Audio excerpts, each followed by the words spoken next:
আসসালামু আলাইকুম সুপ্রিয় দর্শক মণ্ডলী।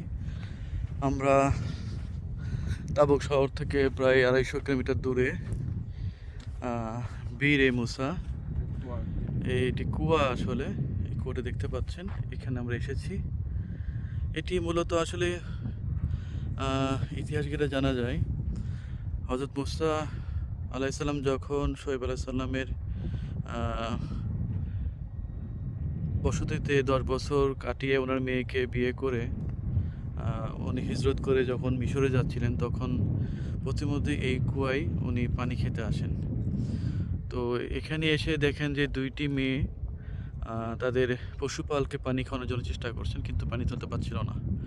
তখন মুসা আলাইহিস সালাম তাদেরকে সহযোগিতা করে এবং পরবর্তীতে মুসা আলাইহিস সালাম সেই দুটি মেয়ের একজনকে বিবাহ করেন। তো সেই কুয়া যেখান থেকে হযরত মুসা আলাইহিস সালাম পানি পান করেছিলেন।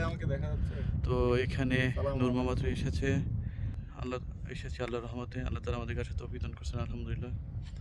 তো প্রিয় হলি, আমরা এখান থেকে বিদায় নিব এবং আমরা আসলে কুয়ার কাছে যেতে পারলাম না, গেটটা বন্ধ থাকায় দুর্ভাগ্য। দেখি আমরা তারপর চেষ্টা করবো ইনশাআল্লাহ। যদি আমরা যেতে পারি আপনাদেরকে সরাসরি দেখানোর চেষ্টা করবো। আসসালামু আলাইকুম রহমতুল্লাহ।